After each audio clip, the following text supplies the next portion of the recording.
The Hook imagine a battlefield in 1944. The air is thick with the scent of diesel and damp earth. From across the Rhine, German scouts peer through binoculars, their blood running cold. They see a massive American armored division, hundreds of Sherman tanks, thousands of soldiers, and the unmistakable roar of heavy machinery. They report a terrifying force ready to strike. But if a single German soldier had worked up the courage to walk across that field and poke one of those tanks with a finger, the entire illusion would have collapsed. The tank would have wobbled like a balloon, because that's exactly what it was: rubber, air, and paint. This is the true, long-classified story of the 23rd Headquarters Special Troops. They weren't elite snipers or heavy artillerymen. They were illustrators, sound engineers, actors, and designers recruited from the art schools of New York and Philadelphia. Their mission was simple but suicidal: use smoke and mirrors to trick the Nazi army into thinking they were facing thousands of men, drawing fire away from the real troops. They saved an estimated 30,000 lives. This is how they did it. Chapter 1. The Recruitment of the Dreamers. The war was not going well for the world in 1942, but in the hallways of the Pratt Institute, in the offices of Madison Avenue at agencies, the war felt like a distant, looming shadow. That changed when a group of high-ranking U.S. Army officers began looking for a very specific kind of soldier. They didn't want the strongest men. They wanted the most creative ones.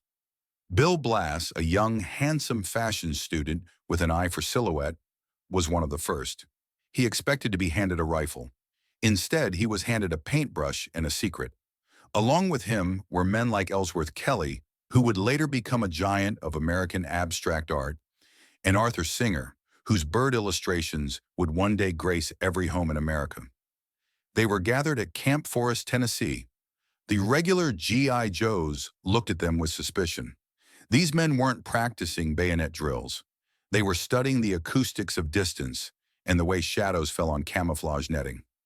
"You are the 23rd Headquarters Special Troops," Colonel Harry L. Reeder told the assembled group of 1,100 men. "Your job is to be seen. You are the bait. You are the ghost that haunts the German High Command." The training was grueling in a way they hadn't expected. They had to learn sonic deception. They worked with massive 500-pound speakers mounted on half-tracks. These speakers could blast the recorded sounds of moving tanks and construction units that could be heard 15 miles away.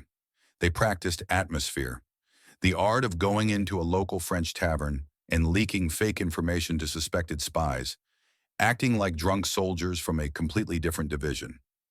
Chapter 2. The Inflatable Armada. By June 1944, the Ghost Army was shipped to Europe. Their first major test came shortly after D-Day. The Allied forces were struggling to break out of the hedgerows of Normandy. The 23rd was ordered to create a phantom presence to protect the flank of General Patton's Third Army. The men worked under the cover of darkness. In a flat field near the village of Secrecy, they began their strange work. "Inflate," the sergeant whispered. With a hiss of compressed air, what looked like a pile of olive-drab laundry began to rise. It grew treads. It grew a turret. It grew a 75-millimeter gun. Within 20 minutes, a Sherman tank stood in the field. To a reconnaissance pilot flying at 5,000 feet, it was indistinguishable from the real thing. To make it even more convincing, the men took real bulldozers and drove them in circles to create fake tank tracks in the mud, leading up to the rubber decoys. But the visual was only half the battle. As night fell, the sonic crews took over. They played wire recordings of the clanking of tank treads and the shouting of sergeants through their massive speakers. The sound bounced off the hills, creating a terrifying auditory landscape for the German listeners across the lines. Meanwhile, the radio guys, the 23rd Signal Corps, were busy creating a symphony of lies. They knew the Germans were intercepting their radio traffic, so they created fake networks, mimicking the unique fist, the typing style, of specific Morse code operators from famous divisions like the 2nd Armored. They sent messages about supply drops that didn't exist and movements that would never happen. Chapter 3. The Danger of the Illusion. The Ghost Army's work was incredibly dangerous. To make the deception work, they had to be close to the front lines, often closer than the actual combat units. They had no heavy armor to protect them. If the Germans realized the trick and launched a counterattack, the 23rd would be defending themselves with nothing but carbines and inflatable rubber. One evening near the Brest Peninsula, a group of Ghost Army soldiers was setting up a fake camp. They had hung laundry, built fake campfires, and were driving trucks in circles to simulate a massive troop movement. Suddenly, a pair of French farmers approached. They watched in stunned silence as four American soldiers walked over to a 30-ton Sherman tank, picked it up by the corners, and pivoted it 45 degrees to face a different direction. The soldiers froze. The secret was out. If these farmers mentioned this to the wrong person, the Germans would know the Americans were fighting with balloons. The soldiers had to use their atmosphere training immediately, bribing the farmers with chocolate and cigarettes, pleading with them in broken French to keep the American magic a secret. As the sun began to set over the French countryside, the 23rd received word. A German division was pivoting away from the real American advance to face the ghost threat. The trick had worked, but now the Germans were ranging their artillery toward the rubber tanks. The first shell whistled through the air. This is the first 1,200 words of your epic.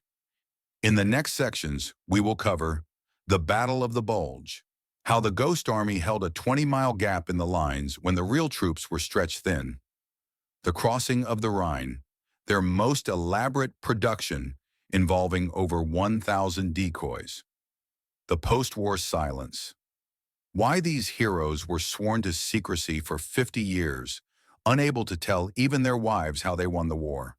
Would you like me to continue with the next 2,000 to 3,000 words focusing on their narrow escapes in the French villages and the technical brilliance of their sound engineering?